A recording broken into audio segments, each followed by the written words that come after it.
All right. Think we're live and we will get started. So welcome to today's webinar where we're excited to showcase how cutting-edge synthetic labor powered by intuitive AI is revolutionizing transcript processing and many other areas of university administration that has traditionally relied on human labor. I'm thrilled to introduce our presenters, Gary Smith, Executive Managing Director at KnowledgeLake, and James Spencer, Solutions Architect at KnowledgeLake. Together, they'll take you through the transformative potential of this capability designed to streamline administrative operations with unmatched accuracy and efficiency, all with the goal of reducing university cost. During our time together, you'll learn how intuitive AI can dramatically reduce manual effort in transcript processing, optimize work distribution through synthetic labor, and help higher education institutions like yours enhance operational capabilities. We'll also explore implementation strategies for integrating AI into your workflows and discuss the future trends shaping the role of AI in the industry. But before we begin, a few housekeeping items. This webinar will be recorded and available for later viewing on demand. And also, we encourage your participation, so please feel free to ask questions in the chat window, and we'll address them during the Q&A session. And with that, I will hand it over to Gary. Thank you, Pam. I appreciate that. And I'd like to thank everybody for taking the time to spend with us today, this afternoon, or late this morning, depending where you are. So as Pam mentioned, our focus here, I think, is on reducing the headwinds in higher education. It's no surprise to anybody in the audience watching this that there are a lot of them right now, and there's a lot of changes going on. We have been working diligently with a number of customers to actually help them reduce that. And so when we look at it, the biggest headwinds, I think, that we've been seeing through the lens of our many of our university customers have been things like shifting in attitudes toward the value of even having a degree, right? This is driving enrollment down, the unwillingness to assume debt, people asking the question, am I getting in return what I'm paying for, and the debt that I'll be incurring? And of course, you know, the higher education price index relative to the consumer price index has relented recently, but it remains very high. It's still at 4% per year, and really leading up to this year, as most of you already know, it has been very, very high. Those costs of outpacing consumer pricing index are real red flags for people. Two of the heavy components, it comes as no surprise, are clerical and administrative staffing. And so we at KnowledgeLake said this is an area where we can have a deep impact, right? How do we get a lot of the work that maybe human employees shouldn't be doing, that's mistake prone, it tends to get backlogged, tends to have a lot of challenges with it, and is very costly to a college or a university. How do we help get that out and kind of maybe right size the way that staffing gets done? Gary, I'm sorry to interrupt. If you could put it on presentation mode, that'd be great. Yes, absolutely. I thought I had. It's not. My apologies, Pam. How's that? Did that go to presentation mode? Not yet. Let me do this. I'm going to stop sharing and then start sharing again, so it'll.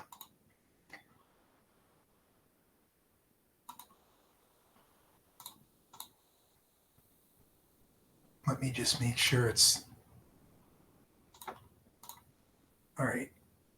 Let me see if I can get it to. Has it gone to? Not yet. Mode? It shows on my side. It shows presentation mode, so I'm not. Okay. I'm not sure what you must continue. Yeah, we can continue like this for now. Okay. Yeah. So effectively, what ends up happening is you're either sacrificing margin, or you're going to develop organizational efficiencies at this point, right? It's the biggest challenge is most universities are finding out as they're either cutting programs or cutting staff or both. it's cut your way to growth just isn't going to be a possibility. This is an issue that KnowledgeLake deals with on a daily basis, regardless, excuse me, the industries that we have and that we work in. But effectively, if you look at the quote that we've got on the left, Ricardo Aziz summed it up best. He's the director of the Center for Higher Ed, Mergers and Acquisitions, and he said there's just a decreased tolerance in the market for continuing increases in attendance costs. So anything that costs the university more money invariably gets passed down to the consumer, which is the student, and that has a huge bearing on whether enrollment trends up or trends down or stays stable. So that's really the baseline that we come from. As it relates to some of the work that we've been doing, we decided to specifically focus in on transcript processing. It's relatively common and consistent across most institutions, so we thought that was a nice way to do it. But please keep in mind that this isn't the only area where we have impact, right? There's financial aid office, there's general administration, any work that typically is being done by humans where it's highly mistake prone, it tends to generate a lot of backlog and doesn't get done in a timely manner, or it is impacting either the student or the alumni experience, or just in general, the experience maybe of even providers to the institution. Those areas are all up for grabs, right? This is literally, if you want to think of it as reworking the work that gets done in administration, that's exactly what we're doing. Gary, so, I apologize. The slides are not advancing. Oh, okay. Pam, do you have a different way of sharing? Let me try sharing from my side. Sorry, folks, just a quick, let's see. Okay. If you can try one more time, otherwise I'll try to upload them here real quick because. Yeah, let me, I'm restarting this slide deck just to make sure. Oops. Okay, share. See if we can get the, maybe the third time will be the true charm. Yes. Okay, is that sharing? Are you seeing it? So I see the intro. Yes, the first slide, title slide. Now, how about when I went to the larger format, to presentation format, did that change? No. It did not. So you may just keep it on regular slides and go to the slide that you were speaking to. Yeah. Now, has it advanced to the transcript slide? It has not. No, it has not. Okay. Let me try. See if I can share my screen. Window.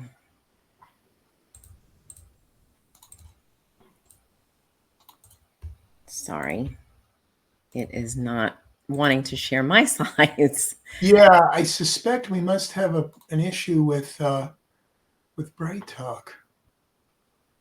Yes.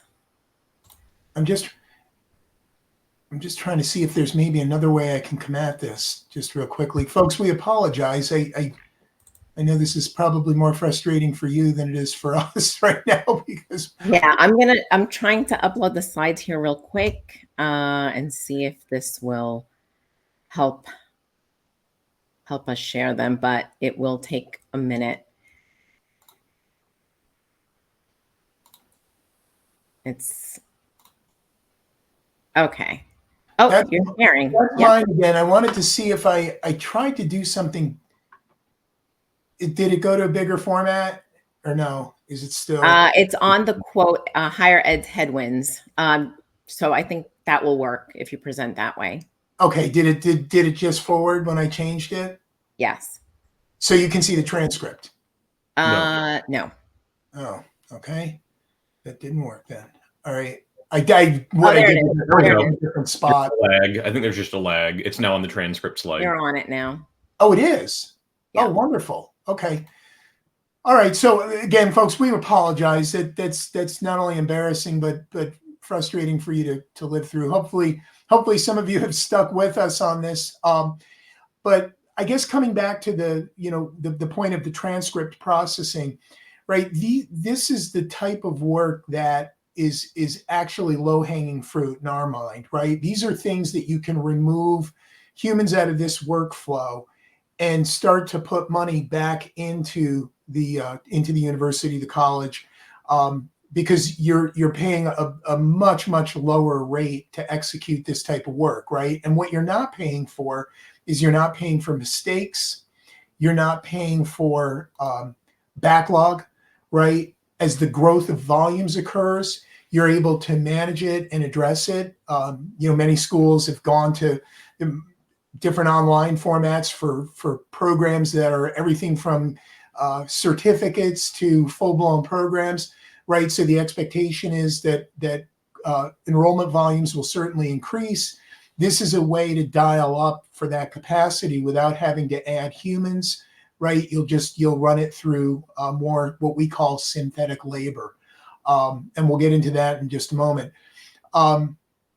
So the thing about it is, if humans don't need to do it, one of the things that we find through our university clients now is they have a much higher rate of net promoter score, right? Because what they're doing is when a request comes in for a transcript, it's executed much faster. There's no delay.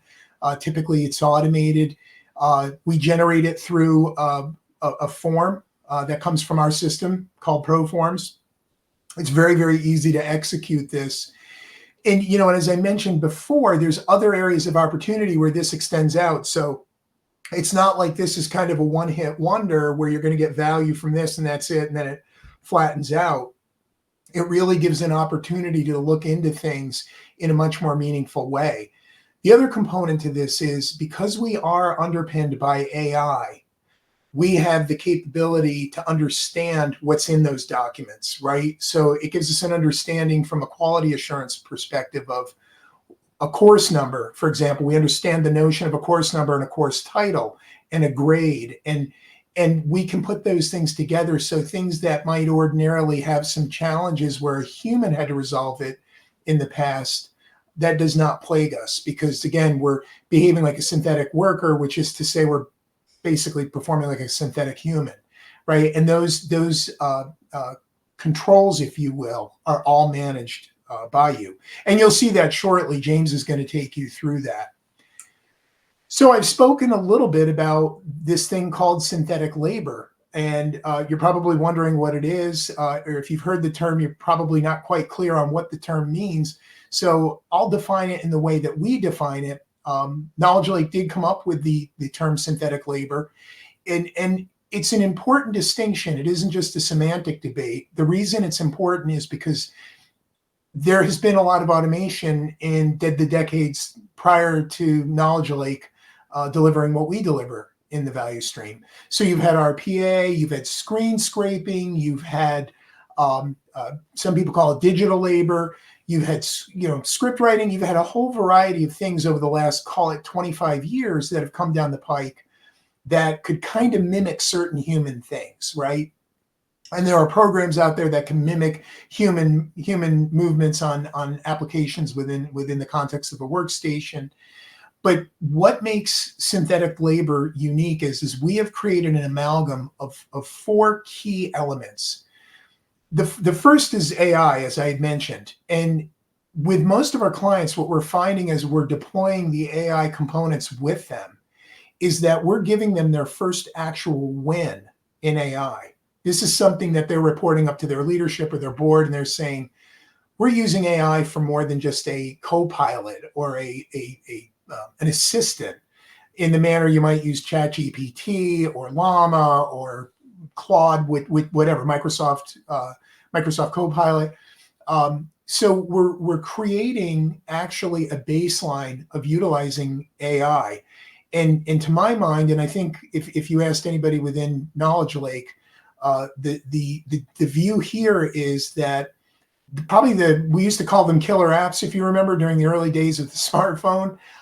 The killer app for AI is work, right? It's very much something that AI is very well adapted to, and it drives a much more meaningful value stream faster than probably most other areas that I think organizations have tended to look at the utilization of AI for. Second thing is the mechanism. We provide a mechanism to incorporate all of an organization's data.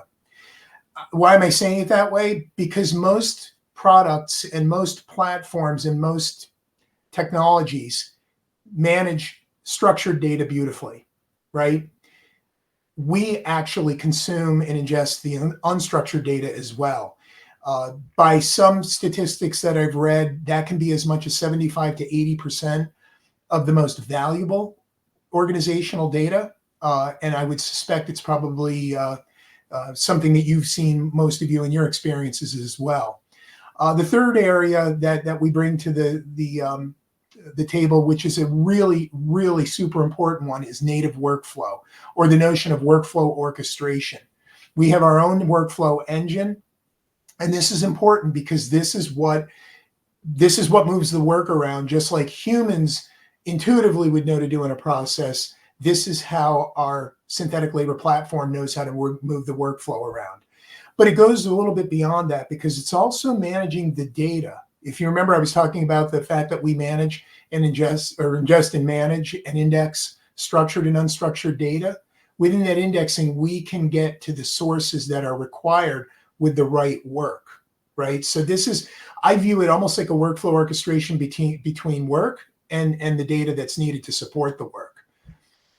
And then the last item, which is probably goes without saying at this point, is the synthetic laborer itself. This is a more reliable, more efficient, always on source of labor. It's hardened because we are a software as a service. We're cloud-based, and we were natively architected as cloud-based. So we use all the most modern conventions and technologies in that realm. It's a very hardened infrastructure to create constant uptime. And it's a pool of workers that are far less costly. It's less costly than going to India, going offshore. And more importantly, it's you owning your workflow and your workers in that, guys. So what does this actually result in for our university and college clients? Again, out of the box, intuitive AI that is being levered to deliver greater benefit through work across the enterprise, right? This is a big win for most of our customers. They've been struggling with, how do we deploy AI? Where can we get a big gain out of it to realize benefit? You've seen the articles out there. This isn't just endemic to the university and college organizations. It's across every industry. How do we realize benefit from AI? This is certainly a very, very good way to do so. We're realigning labor allocation. This is what's allowing administrative operational efficiency to occur for a lot of our university clients, right? The fact is they're just taking humans out of it, or maybe they had students from work study programs that were doing these jobs, and their hearts weren't really in it, and the work quality was okay, but not great. There was more mistake fixing than there was correct answers out of the gate, right? We're insulating against that. And then again, as I mentioned earlier, the superior custom outcomes to really improve that whole end user experience. So in an image, this is what I was describing just a couple slides back on what synthetic labor is. This is what it would look like, or I guess this is in my mind's eye how I view it. The way that you rework work is you create a synthetic labor source that mirrors what skills and what native capabilities a human has, right? So you've got the synthetic labor source itself, where you're dividing the work between a human source of labor, maybe, and the synthetic labor source pool itself. It might be what we call straight throughput, or STP work, where it's all completely managed by a synthetic labor from start to finish. We have clients doing that as well. And again, it's that incorporation of unstructured data with your structured data that resides in a myriad systems across the organization. It could be Oracle databases, Microsoft technologies, it may be Workday, it may be a whole variety of things. And we are able to access those through a number of means, but probably chief among them is API based. And then, of course, that whole notion of workflow orchestration that I mentioned in the lower left-hand corner, adaptive workflow, and ultimately getting to straight through processing on aspects of work that can be done that way. And then the notion of catalog and governance of all the data and the sources. This is that data indexing I was talking about, knowing where everything is and as it's been ingested and being able to access it with relative ease. We wrapper that with intuitive AI. Right, and that is one of the things that makes it so meaningfully powerful. You can interrogate your data. You can look for certain trends that are happening in the way the work is executed. You can look for you can manage and manipulate your indexing and what gets generated when. So it gives a much richer, far more comprehensive, intelligent approach to how the work needs to be done, much like a human would do it. Right, we get hired effectively for our intellectual capabilities. So that is the platform basis in which we rework work. And I bring this up just because a lot of times we get questions still, which is to be expected because we are much newer in the realm of what used to be known as the automation end of the spectrum. Gartner is now calling it BOAT, BOAT, just like it sounds, like a boat. That's business orchestration automation technologies. I think that is picking up where RPA left off and where the whole notion of automation had been. They're looking at it as kind of a leapfrog to the next generation. So how do we compare? Well, typically workflow and the assignment of work and the workflow data, it's just not available in most of if any really of the RPA platforms. Typically their answer is integration.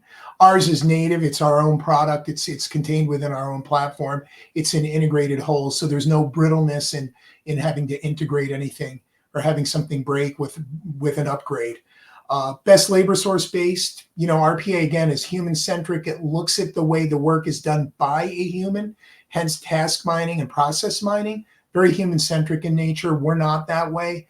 We actually believe that at some point in the not too distant future, they will be independent pools of labor. They can certainly work together just as they can right now, but at some point the synthetic labor will become far more independent. And you'll be able to select best source of labor based on cost, based on skill, based on the type of work. There will be a whole lot that you'll be able to do. And then, as I mentioned before, synthetic labor doing end-to-end tasks, right? Typically, the RPA world is task-based, right? And there's the whole notion of human in the loop. That is to provide for a level of integrity. Again, we are not bound by that. Through our AI and through our capabilities in how we approach work, we're able to do a lot of things independently.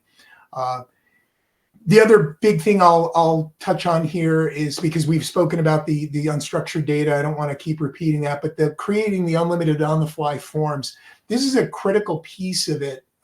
This is a lot of how the interaction for work gets kicked off, gets managed, right? You may have people that need to approve things. We manage that within the context of our platform. So it's all a fully integrated end-to-end workflow process, as if a human was doing it, running around and handing things off, collecting things, and finishing the task out.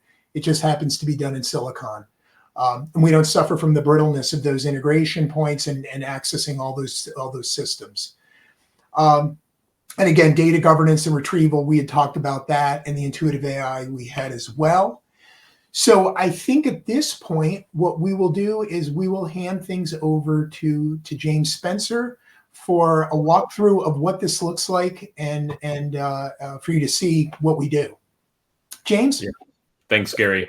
Let me share my window and make sure, first of all, you are able to see it. Yes. Okay, perfect.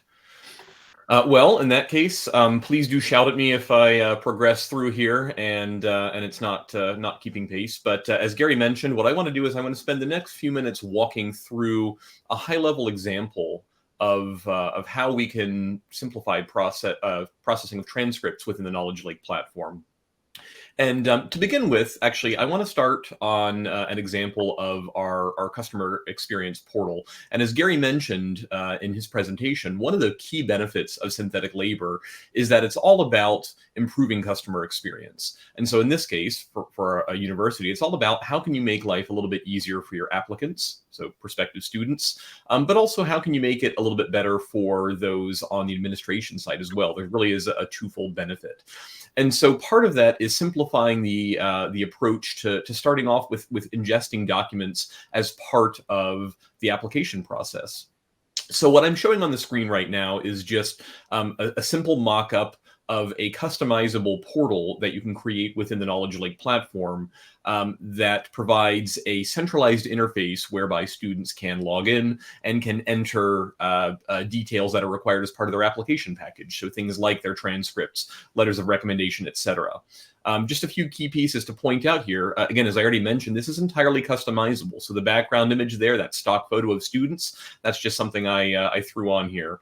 Where it says your logo here, you might imagine that would be something a little bit more official, like a university logo. And then we provide just the ability for students to either register for an account or to sign in. And so if we move forward, before I talk about this, Gary, are you able to see the next screen, or Pam? Yes. Yep. Okay, perfect. All right. So if we kind of dive into the KnowledgeLake platform itself, what does this look like on the inside? Well, so the portal itself is just one way of ingesting information into KnowledgeLake, so that way our synthetic labor source can take that information and do work with it. But it's not the only way. And so as you can see on the screen, there's actually a couple other ways that we can pull information in. So part of that may be directly connecting to scanners, whether those be a simple desktop scanner or they be the giant multifunction units that are in a print center. Those can take the TIFFs or whatever format image you're collecting and pass those straight to KnowledgeLake, where we can start processing work on it. We have the ability to just simply upload documents or folders directly from shared network folder locations, or through just say picking a location like on your desktop. We have the ability to interact with any other target application through means of our API. So really what this is all about is pointing out there are many roads into the KnowledgeLake platform. It's really all about, again, simplifying the labor and trying to meet you and your customers and your students in whatever approach works best for them. So if we continue here, so Gary did touch a little bit on what we refer to as our workflow capabilities, and I'll pop back to this a little bit later. But for now, what you can see on the screen is kind of this nice image of what looks like a process flow diagram. Well, the whole purpose behind this is to show that when we're talking about taking data into KnowledgeLake, this isn't just an IDP platform. We're not just about using our intuitive AI solution to classify and extract documents, although that is certainly a key part of this. But what we're also focused on is, okay, when we extract that information from those documents, what do we do then? No one is going through and pulling out information from a document just for the sake of being able to extract it. They're doing that because they need to enable some sort of downstream process or workflow. And so that's precisely what can be done here within our workflow capability. It's a no-code drag and drop interface. You may be familiar with these from other business applications you've used in the past. But the key implication here, again, is that this doesn't require a lot of IT skills. It doesn't require coding, although you can certainly write custom code if you want. But you can specify either a simple process or even a very complex process.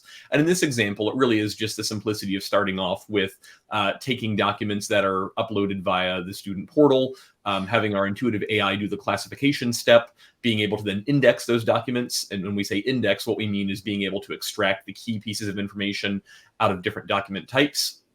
And then from there, deciding, well, what do we do? Do we hit a fork in the road? Do we have all of the information that's needed to make an application decision, or do we need to go back to the applicant to request additional information? So really the world's your oyster in this case. You decide what workflow you want to happen, what you want to process internally, what needs to be assigned to other human users. And this, again, is kind of a key component of synthetic labor. It's working alongside the human workforce. It's not intended to replace anything.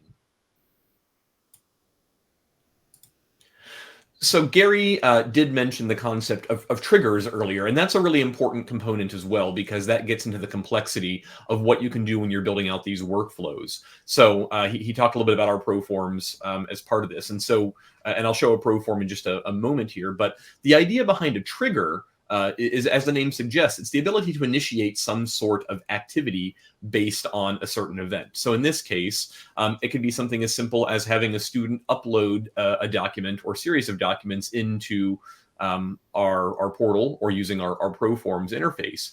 So on the front end, the student has that seamless interface, again, of being able to simply decide what documents they want to upload.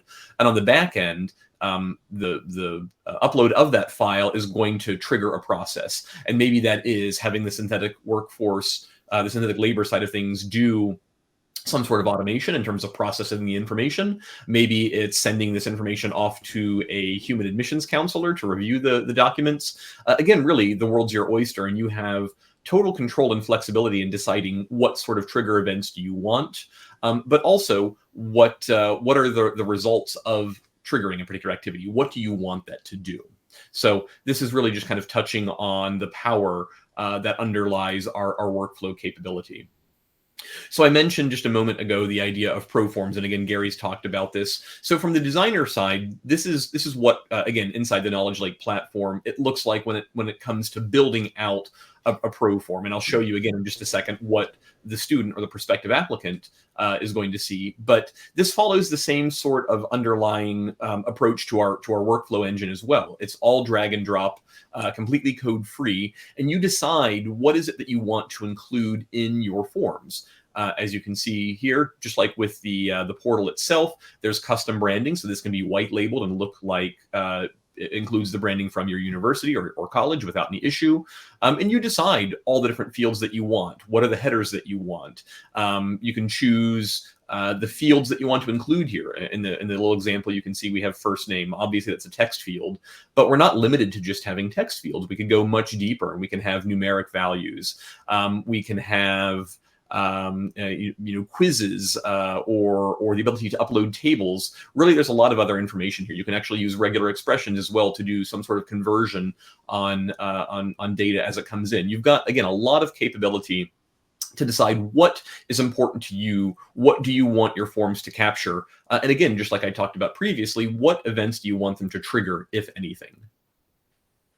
And so if we move forward, this is an example of what one of those proforms might look like from the other side, from the customer experience side. Again, we can see that it's something that can be custom branded. And this gives an example, again, of just what this looks like very simply, where let's say this is a high-level example of an application form where we're capturing basic biographic details about the student's first name, last name, email address, etc. So as part of this, we can do validation to make sure, does the first name and last name include only text characters, right? Make sure it doesn't include numbers. Does the email address match the format we would expect for an email address with an @ sign in the middle, and so on and so forth.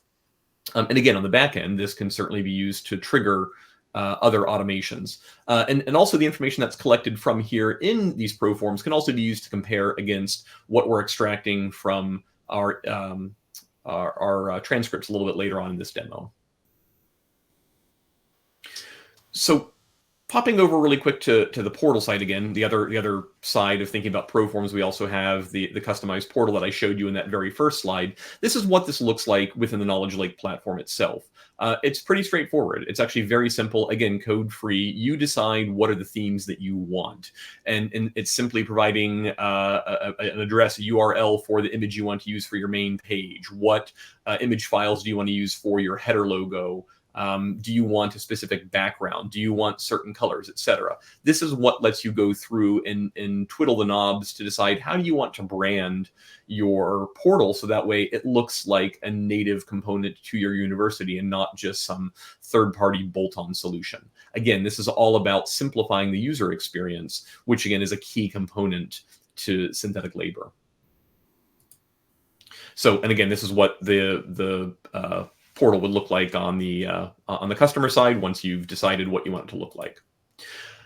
So once a student logs into, say, this portal and they want to upload their transcripts and their other files to be considered for admission to the university, this is what this might look like. Again, a very simple sort of view. We can see that we've got an image of the actual not invoice, of the transcript itself on here, just uploaded as an image. We can also do things like choose fields for maybe customized test scores, driver's license, however you, again, fully customizable. You decide what sort of information you want to capture in here. Now, again, simply capturing the information itself is only part of the battle. We need to also have a way to capture the information contained within whatever these documents are, be it transcripts or standardized test scores or driver's licenses. Because if we're simply capturing digital images and then passing these off to a human to manually read the information, that doesn't really provide much benefit. That's not really doing much to elevate the experience of the human workforce on the admission side, nor is it really doing much to simplify the admission process on the student side. And so this is really where we get into the interesting part of being able to use what Gary already talked about earlier, our intuitive AI, to truly understand what is going on within these documents. Oh, and actually, I'm sorry, before we jump into the intuitive AI part, again, getting back to our customer experience, again, not only is this going to be a lot easier from a document submission perspective, but also it gives the students a way to actually go through and to track the status of their application. I think, for anyone who's applied to college before, certainly that can be a little bit maddening, right? You submit your application and then you don't hear anything for a while. And so, as you might imagine, the admissions office frequently gets calls from people saying, hey, did you receive my application? What is the status of it, et cetera? Well, by providing this as a self-service capability, what we're doing is we're, again, providing a better experience for both the applicant and also for the people in the admissions office itself. And we can see very easily on this page here, we see what tasks are active. In this case, it's submitting the application documents themselves. We have a date that is due, which is really important for the student to ensure they're submitting everything as expected. And then we also have a status review pane on the bottom where we can see that the documents have been received, that they're in review right now. And the next step is to get a response from the admissions office. So getting over now into the intuitive AI part, this is, again, what you would see from within the KnowledgeLake platform itself. This is not something that an exterior audience would see. And in fact, this is not something that most of the human workforce would see either, because, again, this is all about extracting that key information. This is kind of an intermediate step. This is really something that is done by our synthetic labor. It doesn't really need much in the way of human intervention. Now, some of the key things to think about here, first of all, is that this is not like what you may be familiar with a lot of other IDP solutions where they tend to be template-based, and you've got to create different templates for every type of document here.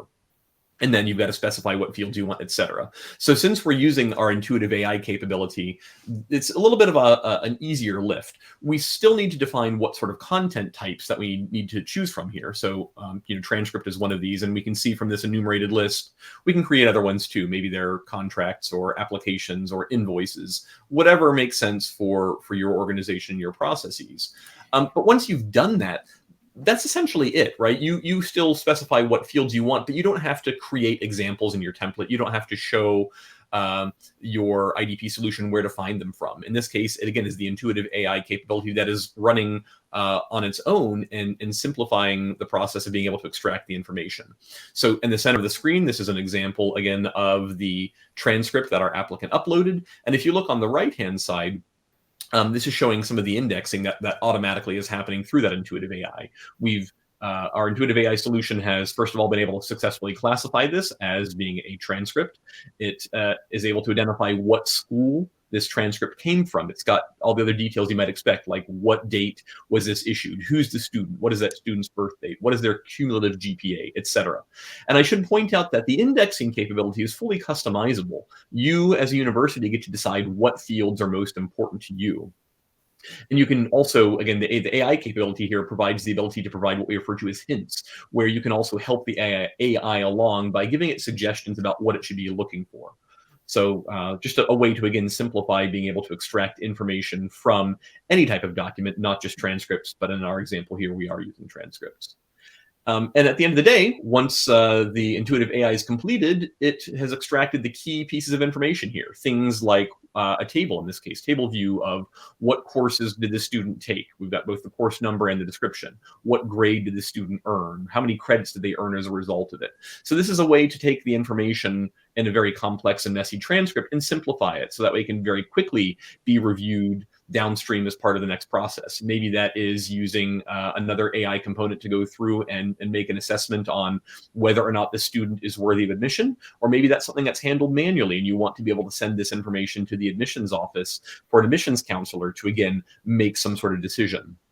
Irrespective, what we've done through our synthetic labor is we've simplified that process, made it much quicker, we've reduced the error, and we've made this something that doesn't make people's eyes crossed when they're trying to go through and manually read and extract information from a complex form with tiny print like a transcript.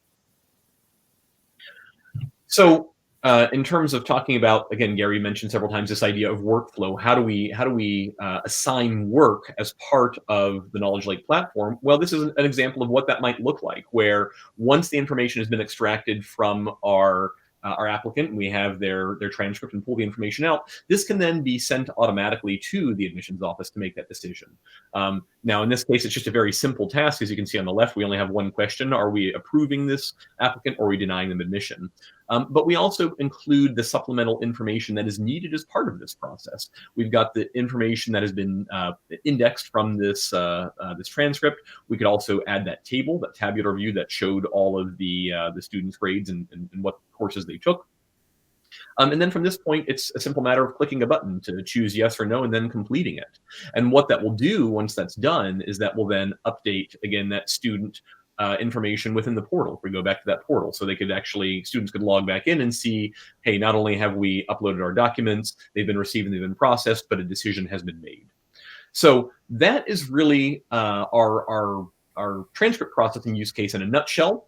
I wanted to show kind of in general what were some of those key components of KnowledgeLake's platform. How does the intuitive AI work? How does the automatic indexing work? How does the workflow assignment of work also work? And before I hand it back to Gary, I just want to switch over very briefly to the platform itself. And Gary and Pam, just to confirm, did the screen change to the KnowledgeLake platform? Yep. Yep. Okay, got it. So this looks familiar, right? This is what I showed you earlier, where we were in our workflow engine, being able to add elements to a workflow rather than just being a static image. This is the actual real deal, though. And so the only point I want to show here, again, is just to hammer home the idea that I talked about earlier. This is entirely code-free. It's dragging and dropping elements from a menu onto this workflow. And just to highlight, there's lots of different things we can do here. And again, the limit is really what you can imagine. We've got many things we could do. For instance, if we wanted to bring in data from an external API, we can certainly do that. We've got the ability to kick off downstream automations or upload data that has been indexed into a destination. Maybe that is into your data lake. We've got the ability to do things with the documents themselves, right? Certainly the classification, like I talked about earlier, to say, am I looking at a transcript? Am I looking at a recommendation letter? If we wanted to do image conversion, we can do that to say, well, we want to convert this to a TIFF or to a JPEG or whatever else might make sense. We can even make searchable PDFs, which is very helpful from an archival perspective. We can do things like extract information and put it into a table, like I showed you earlier with the transcript itself. We can have the synthetic labor actually monitor an email inbox and process incoming emails, as well as sending emails after the fact. We can certainly kick off other tasks as needed. We can send to other workflows. Really, again, the sky's the limit here. So we've got lots of opportunities within this workflow engine, which really is the core to KnowledgeLake's capability. So with that, I'm going to stop sharing and I'm going to hand it back to Gary and Pam. Okay, thank you, James. That was wonderful. Hopefully that drove home some of the points that I was verbalizing at the beginning, and now you, for those of you that stuck with us through our technical glitches, you've got some sense of how that operates. Pam and James, is my screen sharing? Is it showing the? It is. Good. Okay, that's a step at least in the right direction. Yeah. So one of the things that we wanted to is we kind of move toward wrapping up here.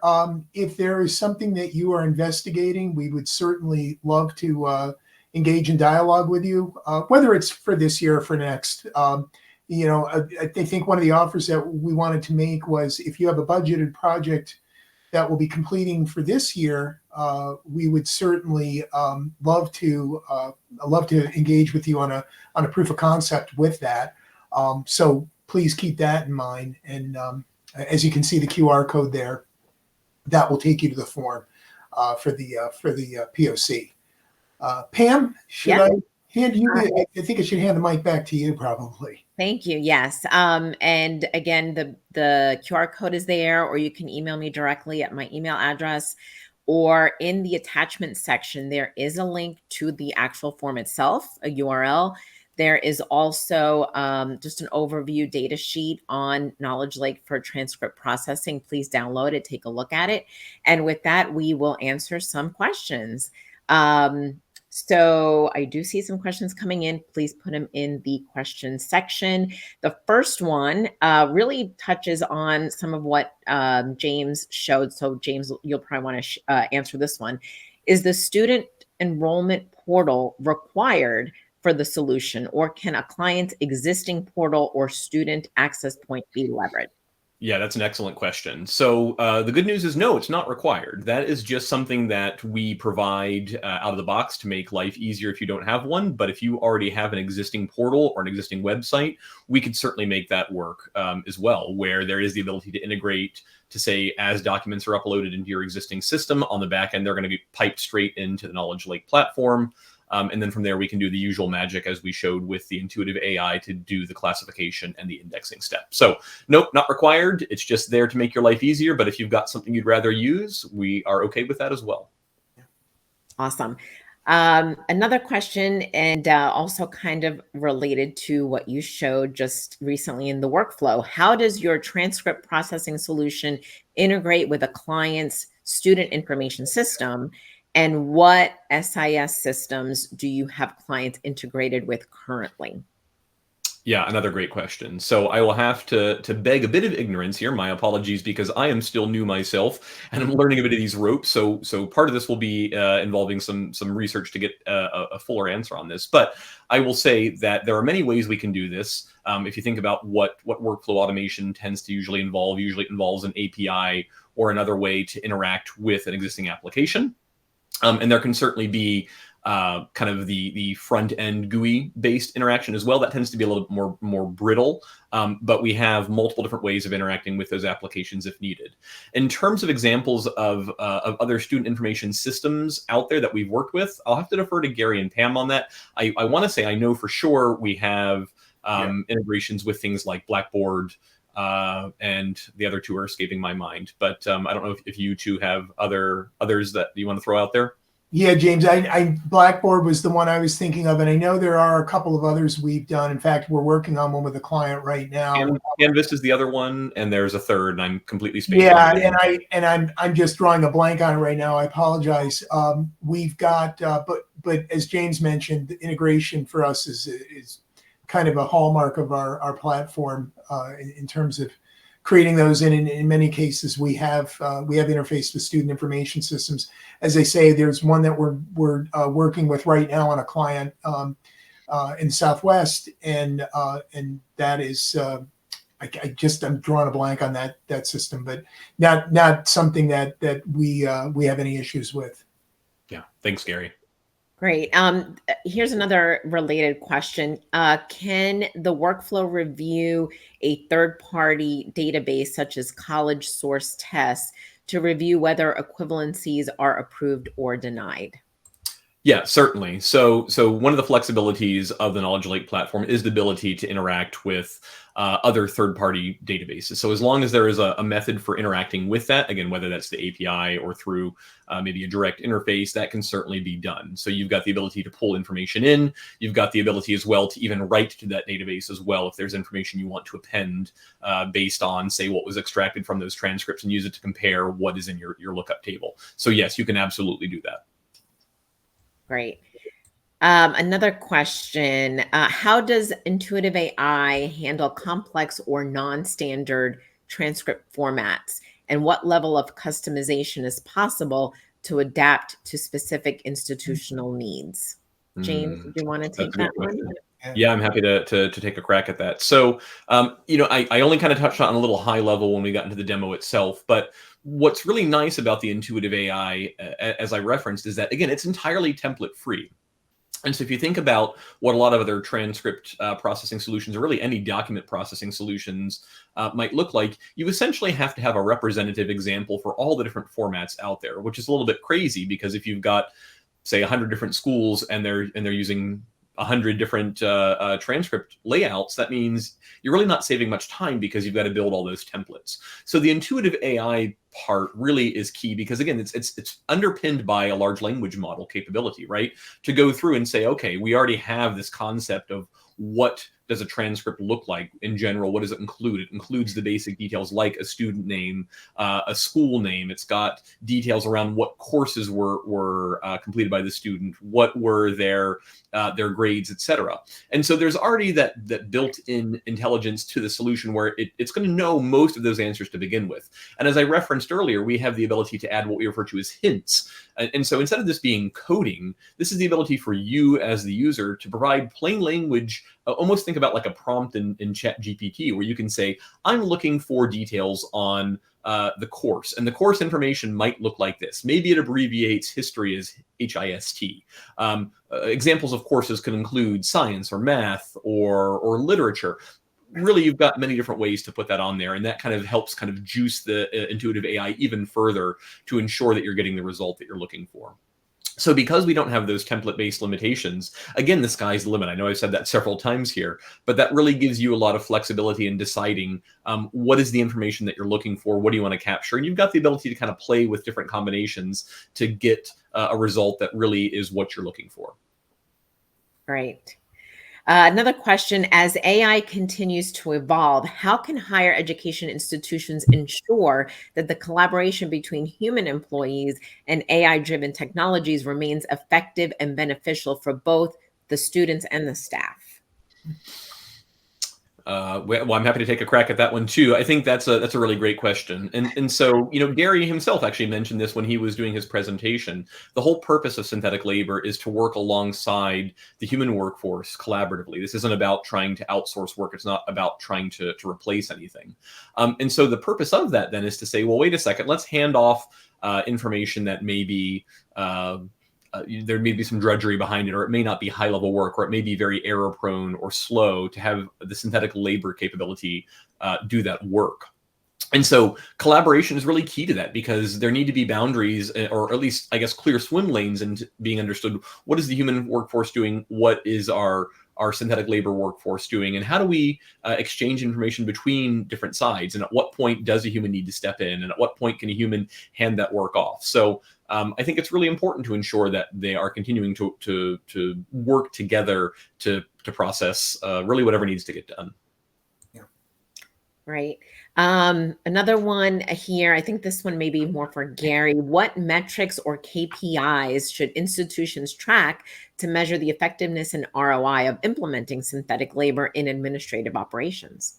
Yeah, that's a really good question. I think there's two sides to that coin.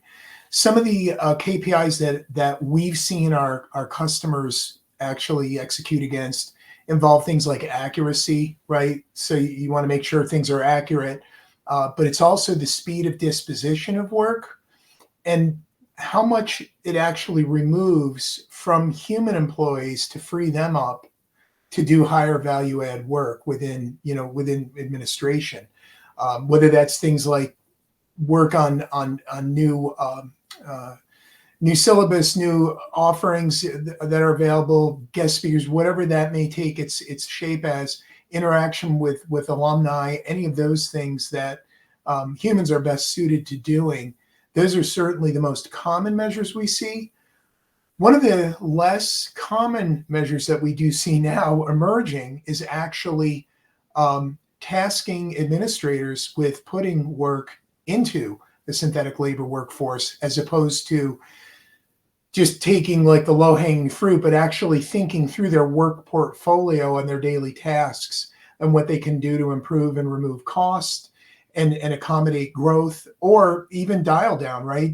During periods of maybe less enrollment. So that's kind of the second side of the coin, I guess, if you will, is that those metrics can extend out to the actual utilization of a synthetic labor source.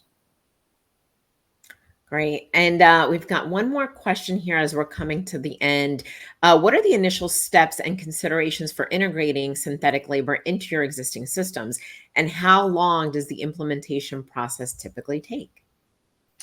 Yeah, James, I'll lead off on this one. You may want to you may want to supplement my answers, or maybe my inadequate answers. But yeah, to my mind, the stuff that we've seen, it's integrating. You're really integrating a labor platform, right? I guess I look at us as synthetic labor as a service. So it's just that. It's almost like you're going to a service-based model of labor. And that comes complete with everything you would expect, chief among them, the whole notion of integration to other systems and other data sources very easily and in a manner that isn't brittle and doesn't have a propensity to break, right? So those are the initial considerations, and we go through those very thoroughly at the deployment level with any of our clients, because that's a core element that has to be right out of the gate. But maybe other considerations that you may want to make is how expansive the systems are that you're accessing for a broader view. And then potentially, again, what work are you doing in your area that may invoke other areas, right? That's also a consideration in figuring out how to collaborate with those areas to create a much more end-to-end extensive enterprise efficiency. I would say the implementation process, typically, we're at weeks. It's not months. Maybe it may be 8 weeks, so that I guess it would be 2 months. But we're not looking at like a 6 or 9 month, one of these monolithic type of programs. A lot of that boils down to the fact that we can get people set up rapidly because of the way that we're offered as a cloud-based service. James, anything to add to that I might have missed or Pam? Not a lot. I think you did a really great job answering that. I'm going to answer with everyone's favorite answer, which is it depends. And I think you were already alluding to that, Gary. But that's, it is true, because it really does depend on, exactly as you said, kind of the expansiveness of what applications are you working with, but also what is the process. What does the workflow look like? Is it something that's relatively simple? Is it something that's relatively complex? Now, the good news is you don't have to let the perfect be the enemy of the good. You can actually continue to iterate and continue to add on new workflows and processes throughout, so you can start off very quickly in a matter of days, to your point, or a couple weeks to get something initially running, and then fine tune it and then add more things to it. So and some of the things, as I already showed earlier, like when we're going through and doing our workflow engine, since that's entirely code free, that's really quick to build out the steps of your process. Same thing when it comes to actually doing the actual intuitive AI, right? Being able to say, okay, what is my document type? What are the key fields I want to extract? That's really quick. So the bits and pieces that make up the entire whole itself are pretty simple to use. So this is not at all a months long or years long tool to see return on investment. Yeah, that's good stuff, James. Thanks. And you reminded me of one other thing. It's a very different way to work initially. So a lot of the way that you ordinarily do things in an old conventional application development sense, none of those rules will typically apply. So there is this transition as you're going through, and it's one of the reasons that we work so closely, shoulder to shoulder with our customers in deploying it, is to get those learnings. I mean, that would be the only other consideration I would make, is to have a hugely open mind, because there are things that we may be doing that you think would require more either investigation or a different approach. And because we're taking such a different cut at it, it doesn't always end up going the way that you think it will. But the outcome is still just as good. Awesome.